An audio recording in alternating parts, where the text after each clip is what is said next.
ಶ್ರೀಗುರುಭ್ಯೋ ನಮಃ. ನಾರಾಯಣಾಯ ಪರಿಪೂರ್ಣಗುಣಾರ್ಣವಾಯ ವಿಶ್ವೋದಯಸ್ಥಿತಿಲಯೋ ನಿಯತಿಪ್ರದಾಯ ಜ್ಞಾನಪ್ರದಾಯ ವಿಬುಧಾಸುರಸೌಖ್ಯದುಃಖ ಸತ್ಕಾರಣಾಯ ವಿತತಾಯ ನಮೋ ನಮಸ್ತೆ. ನಾರಾಯಣಂ ಸುರಗುರುಂ ಜಗದೇಕ ನಾಥಂ ಭಕ್ತಪ್ರಿಯಂ ಸಕಲಲೋಕನಮಸ್ಕೃತಂಚ ತ್ರೈಗುಣ್ಯವರ್ಜಿತಮಜಂ ವಿಭುಮಾದ್ಯಮೀಶಂ ವಂದೇ ಭವಗ್ನಮರಾಸುರಸಿದ್ಧವಂದ್ಯಂ. ನಾರಾಯಣಂ ನಮಸ್ಕೃತ್ಯ ನರಂ ಚೈವ ನರೋತ್ತಮಂ ದೇವೀಂ ಸರಸ್ವತೀಂ ವ್ಯಾಸಂ ತತೋ ಜಯಮುದೀರಯೇತ್. ಕೃಷ್ಣಾಯ ವಾಸುದೇವಾಯ ಹರಯೇ ಪರಮಾತ್ಮನೇ ಪ್ರಣತಃ ಕ್ಲೇಶನಾಶಾಯ ಗೋವಿಂದಾಯ ನಮೋ ನಮಃ. ಶ್ರೀ ಗುರುಭ್ಯೋ ನಮಃ. ಶ್ರೀಮನ್ ಮಹಾಭಾರತ ತಾತ್ಪರ್ಯ ನಿರ್ಣಯ 22ನೇ ಅಧ್ಯಾಯದಲ್ಲಿ 351ನೇ ಶ್ಲೋಕ. ಗತೆ ಭೀಮೇ ನಿಮಿತ್ತಾನಿ ದೃಷ್ಟ್ವಾ ರಾಜ ಯುಧಿಷ್ಠಿರಃ ಪಪ್ರಚ್ಚ ಕ್ವ ಗತೋ ಭೀಮಃ ಇತಿ ಕೃಷ್ಣಾಂ ಚಲನ್ಮನಃ. ಭೀಮಸೇನ ದೇವರು ಹೊರಟು ಹೋದ ಬಳಿಕ ಅನೇಕ ಉಪಪಾತಕಗಳು ಕಂಡು ಬರ್ತಾ ಇದೆ, ದುರ್ನಿಮಿತ್ತಗಳು ಅಂತ. ಅವುಗಳನ್ನೆಲ್ಲ ನೋಡ್ತಾನೆ ಯುಧಿಷ್ಠಿರ. ಅದು ನೋಡಿದ ಕೂಡಲೇ ಮನಸ್ಸು ಚಂಚಲ ಆಯಿತು, ಅಂತಃಕರಣ. ಕೇಳ್ತಾನೆ, ಭೀಮ ಎಲ್ಲಿ ಹೋದ ಹಾಗೆ ಅಂತ ದ್ರೌಪದಿ ದೇವಿಯನ್ನ ಕೇಳ್ತಾನೆ. ಅದಕ್ಕೆ ಅವರು ಹೇಳ್ತಾರೆ, ಯಾತಂ ಮೃಗಾರ್ಥಂ ಸ ನಿಶಮ್ಯ ತಸ್ಯಾಹ ತದೂರು ವೇಗಾತ್ ಪತಿತಾನ್ ನಗೇಂದ್ರಾನ್ ದೃಷ್ಟ್ವಾ ಪತಾತೇನ ಯಯೋಸ ದೃಷ್ಟ್ವಾ ಪತಾತೇನ ಯಯೋಸ ತತ್ರ ದೃಷ್ಟ್ವಾ ಚ ಸರ್ಪಾವೃತಂ ಅನ್ವಪೃಚ್ಛತ್. ಸಹ ಯುಧಿಷ್ಠಿರಃ ದ್ರೌಪದಿ ದೇವಿಯಿಂದ ಮಾತನ್ನು ಕೇಳಿ ಅಲ್ಲಿಂದ ಹೊರಟು ಹೋಗ್ತಾರೆ ಯುಧಿಷ್ಠಿರ. ಆ ಭೀಮಸೇನ ದೇವರ ಉರುವೇಗಾತ್, ಆ ತೊಡೆಯ ನಡೆಯುವಾಗ ಆ ತೊಡೆಯ ವೇಗದಿಂದ, ಕಾಲಿನ ವೇಗದಿಂದ ದಾರಿಯಲ್ಲಿದ್ದ ವೃಕ್ಷಗಳೆಲ್ಲ ಉರುಳಿ ಬಿದ್ದಿದ್ದವು ಅಂತ. ಅದೇ ಸೂಚನೆ ಯುಧಿಷ್ಠಿರನಿಗೆ. ಎಲ್ಲಿಂದ ಹೋಗಿ ಹುಡುಕೋದು ಭೀಮಸೇನ ದೇವರನ್ನ? ಮರಗಳು ಎಲ್ಲಿ ಊದಕ ಬಿದ್ದಿರುತ್ತದೋ ಆ ಮಾರ್ಗದಲ್ಲೇ ಭೀಮಸೇನ ದೇವರು ಹೋಗಿರ್ತಾರೆ ಅಂತ ಖಾತ್ರಿ ಯುಧಿಷ್ಠಿರನಿಗೆ. ಆ ಮಾರ್ಗದಲ್ಲೇ ಹೋಗ್ತಾ ಇದ್ದಾರೆ. ಹೋಗಿ ಯುಧಿಷ್ಠಿರ ಸರ್ಪಾವೃತಂ, ಅಜಗರ ಹಾವಿನಿಂದ ಸುತ್ತಲ್ಪಟ್ಟ ಭೀಮನನ್ನ ನೋಡಿ ಯುಧಿಷ್ಠಿರ ಕಾರಣವನ್ನು ಕೇಳ್ತಾ ಇದ್ದಾರೆ. ನಹುಷನನ್ನು ನೋಡಿ, ಆ ಹೆಬ್ಬಾವನ್ನು ನೋಡಿ ಕಾರಣವನ್ನು ಕೇಳ್ತಾ ಇದ್ದಾರೆ. ಸಕಾರಣಂ ನಹುಷಾತ್ ಸರ್ವಮೇವ ಶುಶ್ರಾವ ತತ್ ಪ್ರಶ್ನಂ ಅಶೇಷತಶ್ಚ ಭ್ರಾತೃಸ್ನೇಹ ವ್ಯಾಕರೋದ್ ಧರ್ಮಸೂನು ತದೈವ ಸೋಪ್ಯಾರುಹತ್ ಸ್ವರ್ಗಲೋಕಂ. ಸಹ ಕಾರಣಂ ನಹುಷಾತ್ ಸರ್ವಮೇವ ಶುಶ್ರಾವ. ಏನಾಯ್ತು, ಏನು ಕಾರಣ, ಎಲ್ಲ ವಿಚಾರವನ್ನು ಕೂಡ ನಹುಷ ಯುಧಿಷ್ಠಿರನಿಗೆ ಹೇಳ್ತಾನೆ. ಅಜಗರ ರೂಪದಲ್ಲಿ ಇದ್ದವನು. ಅದನ್ನು ಕೇಳಿ ಯುಧಿಷ್ಠಿರ ಆ ಅಜಗರ ಹಾವು ಕೇಳಿದ ಎಲ್ಲಾ ಪ್ರಶ್ನೆಗಳಿಗೂ ಕೂಡ ಉತ್ತರವನ್ನು ಕೊಡ್ತಾನೆ. ಯಾಕೆ? ಭ್ರಾತುಹು ಭೀಮಸ್ಯ ಸ್ನೇಹ, ಭೀಮಸೇನ ದೇವರ ಮೇಲೆ ಅಪಾರವಾದ ಪ್ರೀತಿ. ಅದರಿಂದ ಎಲ್ಲ ಪ್ರಶ್ನೆಗಳಿಗೂ ಕೂಡ ಉತ್ತರವನ್ನು ಕೊಟ್ಟು ಪರಿಹಾರವನ್ನು ಮಾಡಿದ್ರು ಅಂತ ಹೇಳ್ತಾ ಇದ್ದಾರೆ. ಸಹ ಅಪಿ ಸ್ವರ್ಗಲೋಕಂ ಆರುಹತ್, ಆ ಅಜಗರ ನಹುಷನು ಕೂಡ ತನ್ನ ನಿಜ ಶರೀರವನ್ನು ಪಡೆದು ಸ್ವರ್ಗಲೋಕಕ್ಕೆ ಹೋದ ಅಂತ ಹೇಳ್ತಾರೆ. ತಪಸ್ಸು ಬಲ ಎಲ್ಲ ಭೀಮಸೇನ ದೇವರಲ್ಲಿ ಟ್ರಾನ್ಸ್ಫರ್ ಆಗಿತ್ತು ಅಂತ ಹಿಂದೆನೇ ಹೇಳಿದ್ದಾರೆ. ಪ್ರಶ್ನೆಗಳಿಗೂ ಯುಧಿಷ್ಠಿರ ಉತ್ತರ ಹೇಳಿದ್ದಾನೆ. ಅದರಿಂದ ಬ್ರಹ್ಮದೇವರ ಶಾಪದಂತೆ, ಆ ಶಾಪ ವಿಮೋಚನೆಯಂತೆ ಅವನು ಬಿಡುಗಡೆಯನ್ನು ಹೊಂದಿ ಸ್ವರ್ಗಲೋಕಕ್ಕೆ ಹೋದ ಅಂತ ಒಟ್ಟು.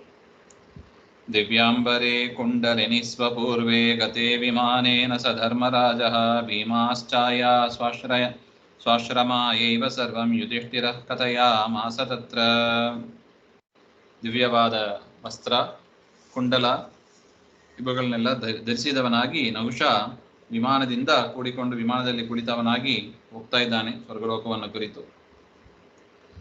ಧರ್ಮರಾಜನಿಂದ ಕೂಡಿಕೊಂಡು ಭೀಮಸೇನ ದೇವರು ಕೂಡ ತಮ್ಮ ಆಶ್ರಮಕ್ಕೆ ಬಂದು ಸರ್ವಂ ವೃತ್ತಾಂತಂ ಕಥಯಾಮಾಸ, ಎಲ್ಲ ವೃತ್ತಾಂತವನ್ನು ಯುಧಿಷ್ಠಿರ ಅಲ್ಲಿದ್ದವರಿಗೆ ತಿಳಿಸ್ತಾನೆ ಅಂತ ಹೇಳ್ತಾರೆ.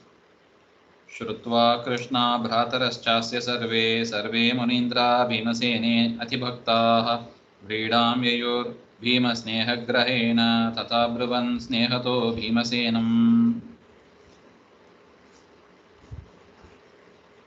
ಅಸ್ಯ ಭೀಮಸ್ಯ ಭ್ರಾತರಃ, ಆ ಭೀಮಸೇನ ದೇವರ ಸಹೋದರರು ಅರ್ಜುನ ಮುಂತಾದವರು ಮತ್ತು ದ್ರೌಪದಿ ದೇವಿ ಮತ್ತು ಅಲ್ಲಿ ಸೇರಿದ್ರೆ ಎಲ್ಲ ಮುನಿಶ್ರೇಷ್ಠರು ಅವರೆಲ್ಲರೂ ಕೂಡ ಯುಧಿಷ್ಠಿರನ ಆ ವೃತ್ತಾಂತವನ್ನು ಕೇಳಿ ಭೀಮಸೇನ ದೇವರಲ್ಲಿ ಅತೀ ಉತ್ತಮವಾದ ಭಕ್ತಿಯನ್ನ ಮಾಡಿದ್ರಂತೆ. ಎಂಥ ಅನುಗ್ರಹ ನೋಡಿ, ಎಂಥ ಪರಾಕ್ರಮಶಾಲಿ, ಎಂಥ ಯೋಗ್ಯತೆ, ಎಂಥ ಬಲ, ಎಂಥ ತಪಸ್ಸು ಎಲ್ಲವೂ ಕೂಡ ಭೀಮಸೇನ ದೇವರಲ್ಲಿ ಸಂಗ್ರಹ ಆಗಿದೆ.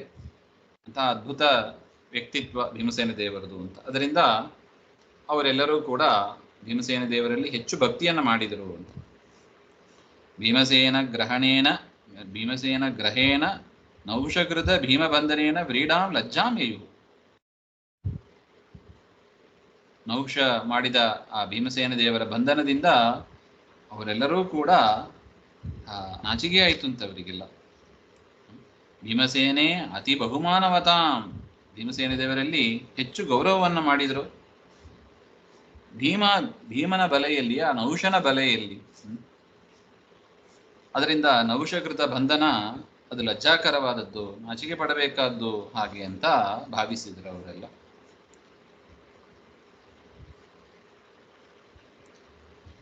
ಅಂತ ಒಂದು ಪ್ರೀತಿಯಿಂದ ಭೀಮಸೇನ ದೇವರ ಹತ್ರ ಅವರೆಲ್ಲ ಹೇಳಿದರಂತೆ. ನೈತಾದೃಶಂ ಸಾಹಸಂ ತೇನುರೂಪಂ ಶಕ್ತೋಪಿ ಯತ್ ಸ್ವಾತ್ಮನೋ ಮೋಕ್ಷನಾಯ ನೈವಾಕರೋರ್ಯತ್ನ ಮತೋ ನಿಜಾನಾಂ ಮಹದ್ದುಃಖಂ ಹೃದಯೇ ಪ್ರಾರ್ಪಯಸ್ತ್ವಂ.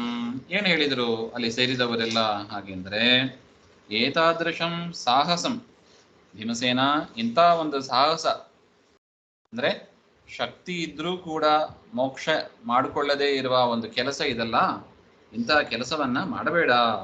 ತವ ಅನುರೂಪಂ ಯೋಗ್ಯಂ ನ ಭವತಿ, ನಿನಗೆ ಯೋಗ್ಯ ಆಗೋದಿಲ್ಲ ಇದು. ತತ್ಕಿಂ ಸಾಹಸಂ ಯಸ್ತ್ವಯಂ ಶಕ್ತೋಪಿ ತ್ವಂ ಸ್ವಾತ್ಮನಃ ವಿಮೋಕ್ಷನಾಯ ಯತ್ನಂ ನೈವಾಚಾರೋ ಅಂದರೆ ನೈವ ಕೃತವಾನಸಿ. ಹಾಗೆ ಶಕ್ತಿ ಇದ್ರೂ ಕೂಡ ನೀನು ಯಾಕೆ ನಿನ್ನನ್ನು ಮೋಕ್ಷ ಮಾಡ್ಕೊಂಡಿಲ್ಲ, ಬಿಡುಗಡೆ ಮಾಡ್ಕೊಂಡಿಲ್ಲ?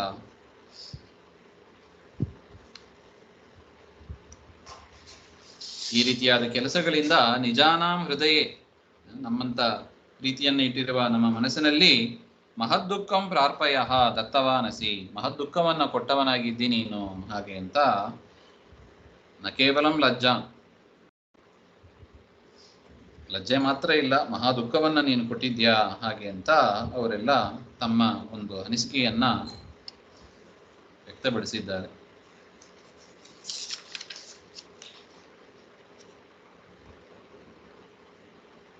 ಮೈವಂ ಪುನಃ ಕಾರ್ಯಮಿತಿ ಬ್ರುವಂತಃ ಸಮಾಶ್ಲಿಷನ್ ಸರ್ವ ಏವೈತ್ಯ ಭೀಮಂ ತತೋ ಅಹೋಭಿ ಕೈಶ್ಚಿದಾಹುಃ ಕುರುಣಾಂ ರಾಷ್ಟ್ರಂ ಪಾರ್ಥ ಮುನಿಮುಖಿ ಸಮೇತಾಃ. ಈ ಪ್ರಕಾರವಾಗಿ ಈ ರೀತಿಯಾದ ಒಂದು ಸಾಹಸವನ್ನ ಮತ್ತೆ ನೀನು ಮಾಡಬೇಡ ಹಾಗೆ ಅಂತ ಎಲ್ಲರೂ ಕೂಡ ಭೀಮಸೇನ ದೇವರ ಹತ್ರ ಹೇಳಿ ಭೀಮಸೇನ ದೇವರನ್ನ ಆಲಿಂಗನ ಮಾಡಿಕೊಂಡ್ರಂತೆ. ಈ ರೀತಿಯಾಗಿ ನಹುಷನ ಮೋಚನೆ ಆಯಿತು. ನಹುಷ ಮೋಚನೆ ನಂತರ ಕೈಶ್ಚಿತ್ ಅಹೋಭಿಹಿ ಕತಿಪಯೈಹಿ ದಿನೈಹಿ, ಕೆಲವು ದಿವಸಗಳು ಕಳೆಯಿತು. ತದನಂತರ ಪಾರ್ಥಾಹ ಮಣಿಮುಖ್ಯೈಹಿ ಸಮೇತಾಹ, ಪಾಂಡವರು ಶ್ರೇಷ್ಠರಾದ ಮುನಿಗಳಿಂದ ಕೂಡಿದವರಾಗಿ ಕುರುಣಾಂ ರಾಷ್ಟ್ರಸ್ಥಿತಂ ದ್ವೈತವನಂ ಆಪುಹು, ಕೌರವರ ರಾಷ್ಟ್ರಕ್ಕೆ ಸಂಬಂಧಪಟ್ಟ ದ್ವೈತವನ ಅಂತ, ದ್ವೈತವನಕ್ಕೆ ಪಾಂಡವರು ಋಷಿಗಳು ಎಲ್ಲರೂ ಬಂದರು ಅಂತ ಹೇಳ್ತಾ ಇದ್ದಾರೆ. ತಥೋ ಅಮಿತೌಜಾ ಭಗವಾನುಪಾಗಮನ್ ನಾರಾಯಣ ಸತ್ಯ ಭಾಮಾ ಸಹಾಯ ಸಂಪೂಜಿತಃ ಪಾಂಡವೈಸ್ತೈ ಸಮೇತಶ್ಚಕ್ರೇತ ಸೌಹಾರ್ದ ನಿಮಿತ್ತ ಸತ್ಕಥಾಃ. ಆ ದ್ವೈತವನಕ್ಕೆ ಬಂದಾಗ ಪರಮಾತ್ಮನು ಕೂಡ ಅಲ್ಲಿಗೆ ಬರ್ತಾನೆ. ಶ್ರೀಕೃಷ್ಣ ಪರಮಾತ್ಮನು ಕೂಡ ಸತ್ಯಭಾಮೆಯಿಂದ ಕೂಡಿದವನಾಗಿ ಕೃಷ್ಣ ಪರಮಾತ್ಮ ದ್ವೈತವನಕ್ಕೆ ಬಂದ. ಪಾಂಡವರು ಎಲ್ಲರೂ ಕೃಷ್ಣನನ್ನ ಪೂಜೆ ಮಾಡ್ತಾರೆ. ಋಷಿಗಳು, ಪಾಂಡವರು ಎಲ್ಲರೂ ಪೂಜೆ ಮಾಡ್ತಾರೆ. ಸೌಹಾರ್ದ ನಿಮಿತ್ತಕವಾದ ಸತ್ಕತೆ, ನೀನು ಸೌಖ್ಯ ನಾನು ಸೌಖ್ಯ ಇತ್ಯಾದಿ ಏನೋ ಒಂದು ಸ್ನೇಹದ ಒಂದು ಮಾತುಗಳು, ಅದನ್ನೆಲ್ಲ ಮಾತನಾಡ್ತಾ ಇದ್ದಾರೆ ಅಲ್ಲಿ. ಕೃಷ್ಣಾ ಚ ಸತ್ಯಾ ಚ ಪರಸ್ಪರಂ ಮುದಾ ಸಂಭಾಷಣಂ ಚಕ್ರುದುರ್ಯೋಷಿದಗ್ರ್ಯೇ ಪರೀಕ್ಷಯಂತ್ಯಾ ಸತ್ಯಯಾ ಸರ್ವವೇತ್ರ್ಯಾ ನಿರ್ದೋಷಯಾ ಚೋದಿತಾ ಪ್ರಾಹ ಕೃಷ್ಣ. ಸ್ತ್ರೀಯರ ಮಧ್ಯದಲ್ಲಿ ಶ್ರೇಷ್ಠರು ಯಾರು? ಕೃಷ್ಣ ಅಂದರೆ ದ್ರೌಪದಿ ಮತ್ತು ಸತ್ಯಭಾಮೆ. ಅವರಲ್ಲೂ ಸತ್ಯಭಾಮೆ ಅಂದರೆ ಸಾಕ್ಷಾತ್ ಲಕ್ಷ್ಮಿಯ ಅವತಾರ. ದ್ರೌಪದಿ ದೇವಿಯರಲ್ಲಿ 5 ಸ್ತ್ರೀಯರ ಸನ್ನಿಧಾನ, ವಿಶೇಷವಾಗಿ ಭಾರತೀ ದೇವಿಯರ ಸನ್ನಿಧಾನ ಇದೆ ಅಂತ ನಾವು ಹಿಂದೆ ನೋಡಿದ್ದೀವಿ. ಅವರಿಬ್ಬರು ಪರಸ್ಪರ ಮಾತಾಡ್ಕೊಂಡ್ರಂತೆ, ಸತ್ಯಭಾಮ ಮತ್ತೆ ದ್ರೌಪದಿ. ಆಗ ಸತ್ಯಭಾಮೆ ಅನೇಕ ಪ್ರಶ್ನೆಗಳನ್ನ ಕೇಳ್ತಾ ಇದ್ದಾರೆ. ಸ್ತ್ರೀ ಧರ್ಮದ ಕುರಿತಾದ ಪ್ರಶ್ನೆಗಳನ್ನೆಲ್ಲ ಕೇಳಿದಾಗ ದ್ರೌಪದಿ ದೇವಿ ಅದಕ್ಕೆಲ್ಲ ಉತ್ತರವನ್ನು ಕೂಡ ಕೊಟ್ಟಿದ್ದಾರೆ ಅಂತ ಭಾರತದಲ್ಲಿ ವಿಚಾರ ಇದೆ. ಇಲ್ಲಿ ಪ್ರಶ್ನೆ, ತಾರತಮ್ಯದಲ್ಲಿ ಲಕ್ಷ್ಮೀದೇವಿ, ಸತ್ಯಭಾಮ ಅಂದ್ರೆ ಲಕ್ಷ್ಮಿ, ತಾರತಮ್ಯದಲ್ಲಿ ದೊಡ್ಡವರು. ಅವರು ದ್ರೌಪದಿ ದೇವಿಯನ್ನ ಕೇಳಿದರು ಹಾಗೆಂದ್ರೆ ಏನರ್ಥ? ಹಾಗೆಂದ್ರೆ ದ್ರೌಪದಿ ಪರೀಕ್ಷೆಯಂತ್ಯ, ದ್ರೌಪದಿ ದೇವಿಯನ್ನ ಪರೀಕ್ಷೆ ಮಾಡಿದರಂತೆ ಸತ್ಯಭಾಮ. ಯಾಕೆ? ಸತ್ಯಭಾಮ ಸರ್ವವೇತ್ರಿ, ಸರ್ವಜ್ಞರವರು, ನಿರ್ದುಷ್ಟರು, ಯಾವ ದೋಷವೂ ಇಲ್ಲದವರು, ಸರ್ವಜ್ಞರು ಅಂತ ಸತ್ಯಭಾಮೆಯಿಂದ ಪ್ರೇರಿತರಾಗಿ ದ್ರೌಪದಿ ದೇವಿ ಎಲ್ಲ ವಿಚಾರವನ್ನು ಕೂಡ ತಿಳಿಸಿದರು ಅಂತ ನಾವು ತಿಳಿಯಬೇಕು ಅಂತ ಆಚಾರ್ಯರು ತಿಳಿಸಿಕೊಡ್ತಾ ಇದ್ದಾರೆ. ಸ್ತ್ರೀ ಧರ್ಮಾನ್ ಅಖಿಲಾಂಸ್ತತ್ರ ಸತ್ಯಾಂ ನಿರ್ದೋಷ ಸಂವಿಧಂ ಜ್ಞಾತ್ವಾಪಿ ಕೃಷ್ಣ ಪ್ರೋವಾಚ ಲೋಕಶಿಕ್ಷಾರ್ಥಮೇವತು. ಎಲ್ಲ ಸ್ತ್ರೀ ಧರ್ಮವನ್ನು ಕೂಡ ಅವರಿಬ್ಬರ ಸಂಭಾಷಣೆಯಲ್ಲಿ ನಾವು ನೋಡಬೇಕು. ಸ್ತ್ರೀಯರು ಹುಟ್ಟಿದಾಗ ಏನ್ ಮಾಡಬೇಕು ಅದೆಲ್ಲವನ್ನು ತಿಳಿಸಿಕೊಟ್ಟಿದ್ದಾರೆ.